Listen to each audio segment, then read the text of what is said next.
नमस्कार दोस्तों, behind the wheels family के एक और जबरदस्त वीडियो में आपका बहुत बहुत स्वागत है। और आज मैं आपके लिए एक ऐसा टॉपिक लेके आया हूं जिसके बारे में मार्केट में बहुत सारी अफवाहें हैं। जी हाँ, मैं आज बात करने वाला हूं एड ब्लू के बारे में। और एड ब्लू या यूरिया जो हमारे डीजल टैंक के पास में नीले कलर की टंकी लगी होती है, वो एक्चुअली क्यों लगाई गई है और क्या काम करती है। आज हम लोग बात करेंगे कि ये जो एड ब्लू है ये क्या है, इसके फायदे क्या है, ये कैसे काम करता है, इसके नुकसान क्या है, हमारी जेब पे कितना खर्चा इससे आने वाला है। कि वीडियो के आखिरी में आपको एक बहुत शानदार टिप देने वाला हूँ एड ब्लू को लेके कि आप अपनी गाड़ी में इसको कैसे उपयोग करें और ज्यादा खर्चे से कैसे बचे। तो सबसे पहले तो मार्केट में बहुत सारी अफवाहें हैं कि एड ब्लू जो है वो माइलेज बढ़ा देता है, इंजन की ताकत बढ़ा देता है, लोड खींचने की क्षमता बढ़ा देता है, या घाटी पे चढ़ने में मदद करेगा वगैरह वगैरह। तो ये सारी अफवाहों को भी आज हम इस वीडियो में क्लियर करेंगे, कहीं ना कहीं ये जो है गलत है या सही है, क्या चीज सही है क्या गलत है। सबसे पहले तो एड ब्लू या फिर यूरिया के बहुत सारे नाम हैं। इंग्लिश में इसको कहते हैं डीजल इंजन फ्लूइड, यानी कि ये सिर्फ डीजल इंजन में उपयोग होता है, ये डीजल इंजन का ही फ्लूइड है। अब ये नाम अपने आप में बहुत सारी अफवाहें पैदा कर देता है, क्योंकि डीजल इंजन फ्लूइड है यानी कि कोई जानता है कि डीजल के साथ इसको मिक्स करके इंजन में दिया जाता है या फिर डीजल के साथ ये काम करता है, जबकि ऐसा बिल्कुल भी नहीं है। हमारी एड ब्लू की जो टंकी है उसका इंजन से कोई लेना देना नहीं है। वो इंजन में ना ही तो एड ब्लू कहीं से भी जाता है और ना ही हमारी गाड़ी एड ब्लू पीती है। मतलब कि एड ब्लू का कोई संबंध इंजन से नहीं है, एड ब्लू इंजन के अंदर नहीं जा रहा है। सबसे पहले आप ये बात समझिए।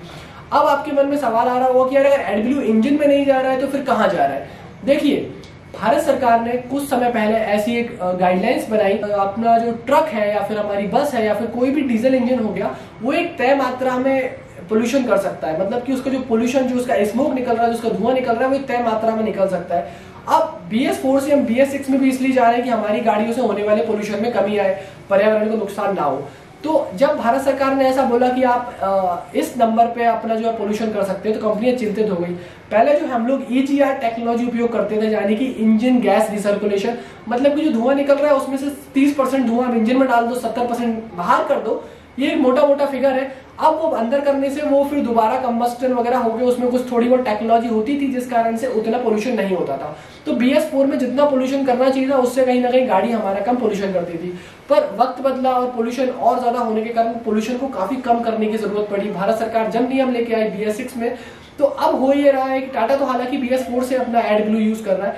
अब हो ये रहा है कि हमारी गाड़ियां पोल्यूशन ना करें, इसलिए जो हमारा धुआं है उसको इतना कम कर देना है हम लोग को, या फिर उसको इतना अच्छा कर देना है कि वो अगर एनवायरमेंट में या पर्यावरण में बाहर जा रहा है तो वो उसको कहीं ना कहीं पोल्यूशन ना दे। अब बात आती है कि इसको कैसे रोका जाए। तो जब हम लोगों की जो गाड़ी का धुआं है उसमें हम लोग एड ब्लू को मिक्स कर देते हैं। कैसे करते हैं वो मैं आपको अभी समझाने वाला हूँ इस वीडियो में। ज्यादा टेक्निकल डिटेल्स में नहीं जाएंगे, बिल्कुल सरल भाषा में समझेंगे। एड ब्लू की टंकी से जब हम लोग जो हमारा साइलेंसर होता है उसमें एड ब्लू को डाल देते हैं नली के थ्रू, तो फिर वो एड ब्लू उन धुएं के साथ मिलकर एक ऐसा धुआं बनाता है जो कि एनवायरनमेंट को पोल्यूशन नहीं करता है। तो सरकार की मंशा पूरी हो जाती है कि आपका एनवायरनमेंट पोल्यूट नहीं हो रहा है।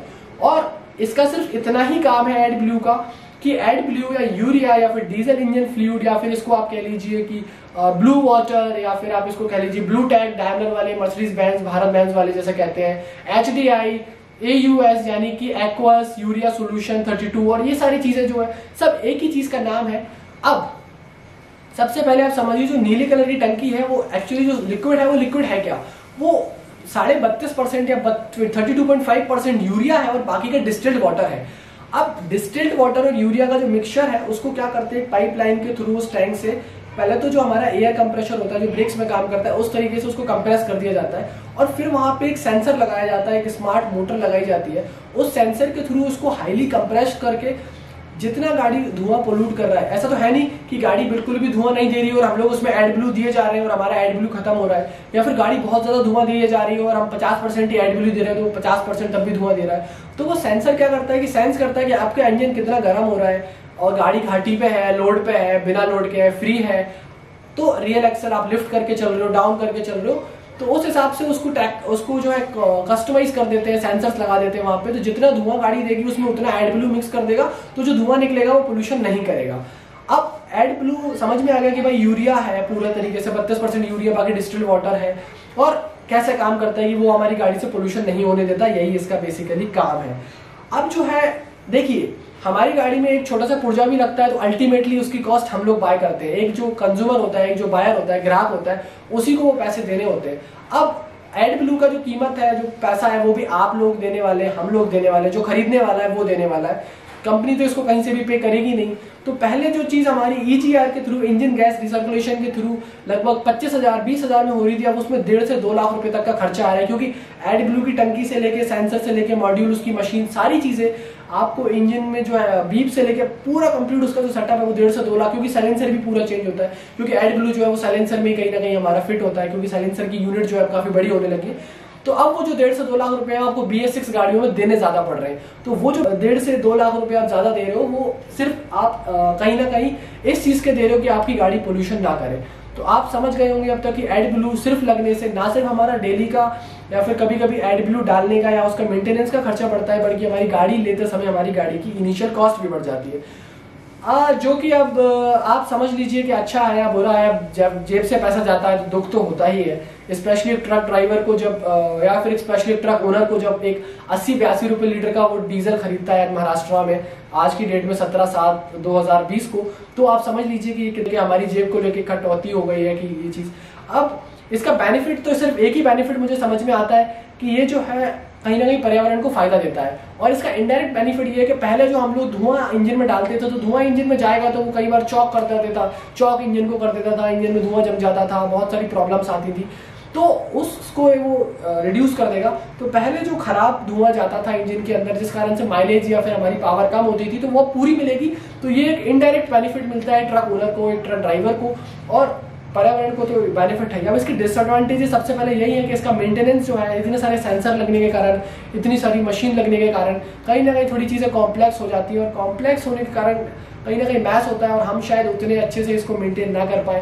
तो अगर एड ब्लू में कहीं ना कहीं कोई चीज डिफेक्ट आती है, तो हम लोगों को फिर उसको चेंज करवाने में या उसको रिप्लेस करने में पैसे ज्यादा देने पड़ सकते हैं। एक तो ये बहुत बड़ा इसका जो है ड्रॉबैक हो गया है। उसके अलावा अगर आप देखेंगे तो एड ब्लू का जो है इसमें जो खपत है वो सीधे सीधे डिपेंड करती है कि आप गाड़ी कैसे चला रहे हैं। अगर आपकी गाड़ी ज्यादा लोड पे चल रही है, ओवर लोड पे चल रही है, तो फिर सीधी बात है एड ब्लू ज्यादा जाने वाला है, क्योंकि धुआं ज्यादा निकलेगा, एड ब्लू ज्यादा खर्च होगा। अब एड ब्लू कितना खर्च होता है, ये तो गाड़ी की टन के पासिंग के हिसाब से, इंजन की कैपेसिटी के हिसाब से, साइलेंसर की लंबाई के हिसाब से, कितना पोल्यूशन कौन सा इंजन करता है, किर्लोस्कर का है, क्यूमिंस का है, कोई और इंजन है, तो वो उस हिसाब से डिपेंड करता है। अब जो है हम लोग बात करते हैं कि इसका फ्यूचर क्या है। देखिए एड ब्लू का फ्यूचर ही फ्यूचर है, क्योंकि एक नई टेक्नोलॉजी है और काफी लंबे समय से उपयोग की जा रही है। तो अब समझ में भी आ गया कि ये जो टेक्नोलॉजी है वो रिलायबल है, मतलब आप इस पे भरोसा कर सकते हैं। पैसा तो डेफिनेटली जेब से लग रहा है हमारी, बट यही एक टेक्नोलॉजी, यही एक अभी जो है हमारे पास तरीका है जिससे हम लोग रोक सकते हैं किसी भी तरह से हमारे इंजन से निकलने वाले धुएं से होने वाला पोल्यूशन को। अब लगभग आपको एड ब्लू समझ में आ गया होगा क्या है क्या नहीं होता है, और डीजल इंजन में उपयोग किया जाता है। सरकार ने हमें लगभग पोल्यूशन कम करने को बोला, तो उसका बाइफरकेट करके एड ब्लू लगा दिया। टाटा बहुत पहले से उपयोग कर रहा है, लेलैंड वगैरह, अशोक लेलैंड वगैरह, भारत बेंज वगैरह, इसमें अलग अलग नाम से टेक्नोलॉजी ला रहे हैं, पर लाना सबको पड़ेगा, ये जरूरत है। और EGR टेक्नोलॉजी को इसने कहीं ना कहीं, इंजन गैस रिसर्कुलेशन को इसने वो कर दिया। अब अगर आपको वो समझ में नहीं आया इसमें, तो आप मुझे नीचे कमेंट सेक्शन में पूछिए, क्योंकि मैं इस पे एक और वीडियो बनाने वाला हूँ। और EGR टेक्नोलॉजी जो पहले उपयोग की जाती थी उसके बारे में आपको यहाँ पे अभी लिंक आ रहा होगा, उसका वीडियो आप यहाँ देख सकते हैं। और ये जो नीला पानी है भाई बहुत कीमती है। अगर आप सोचें कि अगर मेरे को तो पोल्यूशन करना है मेरी गाड़ी से, मैं क्यों पोल्यूशन कम करूं, तो इतना अच्छा सेंसर लगाया हुआ है अब गाड़ी वालों ने। कोई भी नहीं चाहता, कोई भी ब्रांड नहीं चाहता, टाटा वाले या फिर लेलैंड वाले, भारत बेंज वाले, या फिर कोई भी नहीं चाहता कि हमारी गाड़ी पोल्यूशन करे सड़क पे और सरकार हमें किसी दिन पकड़ ले। क्योंकि अगर आपकी गाड़ी एड ब्लू बंद होने का पोल्यूशन करते पकड़ी गई, तो फिर आपको साथ साथ टाटा को या फिर लेलैंड को भी पकड़ा जाएगा। तो फिर वो कोई भी नहीं चाहता है कि ऐसा हो, इसलिए उसको आप बंद नहीं कर सकते हैं। आपको वार्निंग आ जाएगी पहले ही आपके मीटर में कि आप एड ब्लू रिफिल कर लीजिए, एड ब्लू कम हो रहा है। और मैं यही आपसे रिक्वेस्ट करूंगा कि एड ब्लू की टंकी में कभी भी आप लोहे के कैन में एड ब्लू स्टोर ना करें। आप कभी भी एड ब्लू लोहे के कैन में ना रखें, और ना ही लोहे की पीक से डालें या किसी मेटल की पीक से डालें। जो पीक मतलब जिससे हम भरते हैं, जो कि ऐसा एक शेप का होता है, इसमें ऊपर से डालो तो होल में चले जाता है बिना फैले, तो आप उसको हमेशा प्लास्टिक का यूज कीजिए। क्योंकि एड ब्लू जो है वो यूरिया है, और यूरिया रिएक्ट कर जाता है चीजों से, रिएक्ट करने के बाद वो एड ब्लू छोड़ के वो कुछ और ब्लू ही बन जाता है, जो कि आपको भी नीला पीला कर सकता है पैसों के मामले में बाद में मेंटेनेंस में। तो यही एक बहुत बड़ा टिप है आपको। अगर यहाँ तक वीडियो देख लिया तो लाइक कर दो, शेयर कर दो, सब्सक्राइब कर दो, बिहाइंड द व्हील्स परिवार का हिस्सा बनो और बिहाइंड द व्हील्स परिवार का औरों को भी हिस्सा बनाओ। ट्रक, बस या किसी भी तरीके का आपका कोई भी क्वेश्चन है, अगर इस वीडियो में आपको समझ में नहीं आया है, किसी और टॉपिक पे आप कोई वीडियो चाहते हैं, कमर्शियल व्हीकल, प्राइवेट व्हीकल, किसी भी तरीके का आप कोई रिव्यू चाहते हैं, तो मुझे प्लीज नीचे कमेंट सेक्शन में बताएं। आप कमेंट करके बताइए वीडियो कैसा लगा आपको। और सीट बेल्ट पहनिए, हेलमेट पहनिए, सुरक्षित रहिए, लो बीम का उपयोग कीजिए, रोड पे ट्रैफिक रूल्स को फॉलो कीजिए, पुलिस के नियमों का पालन कीजिए। आप सुरक्षित, देश सुरक्षित, हम सुरक्षित, जहान सुरक्षित। और बहुत जल्द मिलते हैं आपसे नई वीडियो में ऐसे ही किसी शानदार टॉपिक के साथ।